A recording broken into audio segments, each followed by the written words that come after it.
Miss হবে না আপনার পছন্দের টিভি শো। দেখুন জি5 অ্যাপে একদম ফ্রি। বাড়ি হাতানোর মতলব এটেছো, হ্যাঁ? ভেবেছো কেউ বুঝতে পারবে না? বাড়ি? না না না, আমি আমি কোনো প্ল্যান করিনি, বিশ্বাস করুন। জাস্টিস মেটাও। আমার কথাটা আপনি শুনুন প্লিজ। আজ কিন্তু আমার মেয়ে খুব কষ্ট পেয়েছে। আমি আমি আমি চেষ্টা করব। চেষ্টা? অজয়, তাকিয়ে দেখো। তোমার কি মনে হয় চেষ্টা করলে সব ঠিক হয়ে যাবে? খুব কষ্ট পেয়েছে কিন্তু আমার মেয়ে, খুব।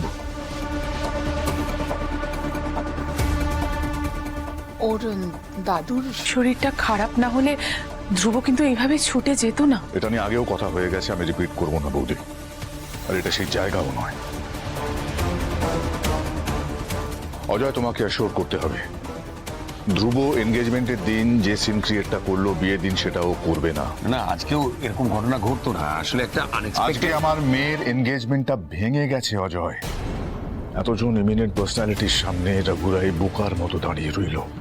আর শুধু তাই নয়, এই প্রথম সঞ্জনার কোনো প্রশ্নের উত্তর আমি দিতে পারিনি। এটা কিন্তু আমি মেনে নেব না অজয়। ধ্রুব বাচ্চা ছেলে, কথা শুনবে নাকি? ও কথা শুনবে নাকি কথা শোনাতে হবে? আমি জানি না আপনি কতটা জানেন, ধ্রুব কিন্তু ওর দাদুকে খুব ভালোবাসে। আমিও আমার মেয়েকে খুবই ভালোবাসি বৌদি। আর ভালোবাসার মানুষের চোখে জল দেখলে কেমন লাগে সেটা আশা করি আপনি ভালো করেই জানেন। আমার মেয়ে সঞ্জনা যাকে ভালোবাসে, সে যদি সঞ্জনার চোখে জল নিয়ে আসে, আমি কিন্তু মাথা ঠান্ডা করে তার সঙ্গে কথা বলতে পারবো না। জাস্ট পারবো না। রঘু, রঘু শোনো, আমি তোমাকে অ্যাসিওর করছি। অ্যাসিওরেন্স? ফলসলি অ্যাসিওর করুন অজয়। যেটা করণীয় সেটা তাড়াতাড়ি করুন। দেখো, আমি তোমার ব্যাপারে সবটাই তো জানি। ইনফ্যাক্ট তুমিও আমাকে খুব ভালোভাবে জানো। সাপের মেমোরি তো, কিছু ভুলি না। আর ভুলবই বা কি করে? যা করেছি তা তুমি আর আমি দুজনে হাত মিলিয়েই তো করেছি। বাট ডোন্ট ওয়ারি, ধ্রুব যদি ঠিক থাকে, কথা শুনে, তাহলে সবটা আমার মেমোরিতেই থেকে যাবে। আর যদি আজকের মতন আবার কিছু একটা গন্ডগোল পাকায়, তাহলে ও যে ছেলে মানুষ সেটা ভেবে কিন্তু আমি চুপ করে বসে থাকবো না, ওকে ছেড়েও দেব না। আমি সব সামনে নেব। চলে এসো। আরে হা করে দাঁড়িয়ে রইলে কেন? এসে বলছি।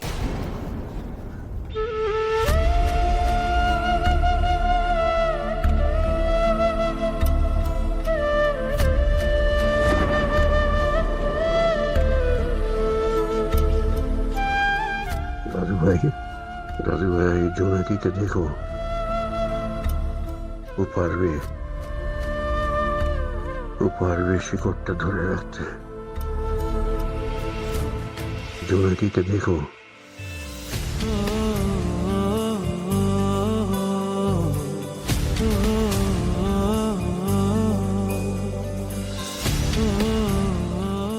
জোনাকি,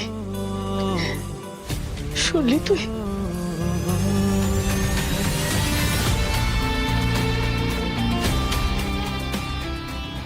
জোনাকি যেন থাকে, জোনাকি যেন থাকে।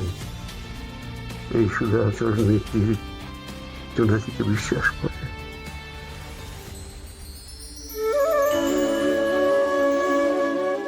জোনাকি যেন থাকে।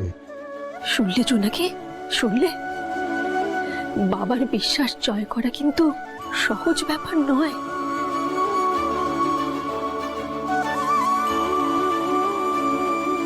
এই বিশ্বাসের মর্যাদা আমাকে রাখতেই হবে। জোনাকি ফিরিয়ে আনবে সবাইকে। জোনাকি পারবে। আপনি একটু চুপ করুন, এই সময় এত কথা বলবেন না। এই ওষুধটা একটু নিয়ে আসুন, এটা গরম জলের সাথে খাওয়াতে হবে।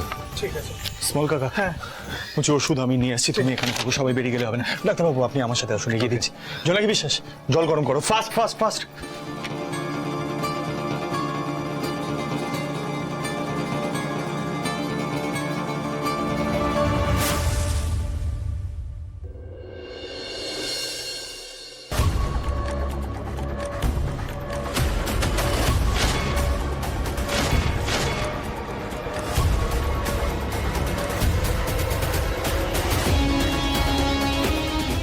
আপনারা এসেছেন? আসলে দাদুর শরীরটা না একদম ভালো নেই।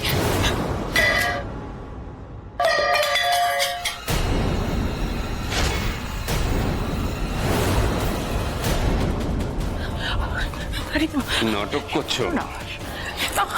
নাটক করছো আমার সামনে? তুমি বাবাকে পার্টি করার কথা বলেছ, আর সেখানে উল্টো পাল্টা খাবারের অ্যারেঞ্জমেন্ট করে বাবাকে খাইয়ে তুমি তার এই অবস্থা করেছো। আরে চুপ করে আছো কেন? উত্তর দাও। সত্যি কথা বলতে ভয় করছে? মা, বড়দা এসেছে? হ্যাঁ, আমি আমি বড় বৌমাকে ফোন করে সব বলেছিলাম। আসলে তখন ওই জোনাকি অত রাতে দাদু ভাইকে খুঁজতে চলে গেল, ফিরছিল না, আর তোর বাবারও এরকম অবস্থা। এইসব দেখে আমি কিরকম দিশাহারা হয়ে পড়েছিলাম। তাই বুঝতে পেরেছি, তাই তুমি জোনাকির খোঁজ নেওয়ার জন্য বড় বৌদিকে ফোন করেছিলে। আর এক মুহূর্তে এই বাড়িতে থাকবে না। যাও, বেরিয়ে যাও।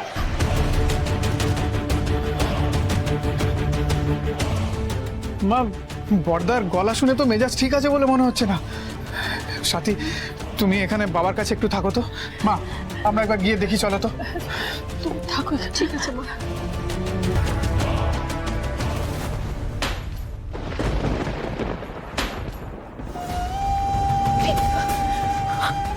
মা বাবা বুড়ো মানুষ, তাদের ভুলিয়ে ভালিয়ে তুমি পাকাপাকি ভাবে এই বাড়িতে থাকার বন্দোবস্ত করেছো।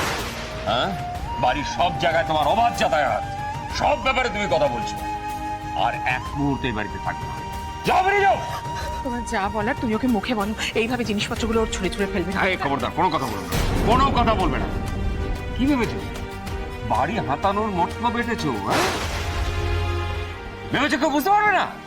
বাড়ি? না না না, আমি কোনো প্ল্যান করিনি, বিশ্বাস করুন। দাদুকে পার্টি করতে আমি বলিনি। বলো না দিদি, তুমি আসার পর থেকে একের পর এক অশান্তি হয়ে চলেছে এই বাড়িতে। দুটো বুড়ো মানুষের মনের খবর জেনে নিয়ে সেইভাবে প্ল্যান করছো, মতলব মারছো। আচ্ছা, কি মতলবে তুমি পার্টি প্ল্যান করেছিলে? মা, বড়দা এত রেগে গেল কেন?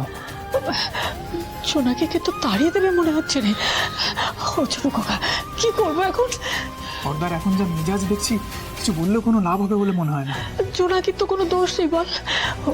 মেয়েটা হয়ে কেমন সাদা হয়ে গেছে দেখ। জি5 ডাউনলোড করুন আর সব এপিসোড দেখুন একদম ফ্রি।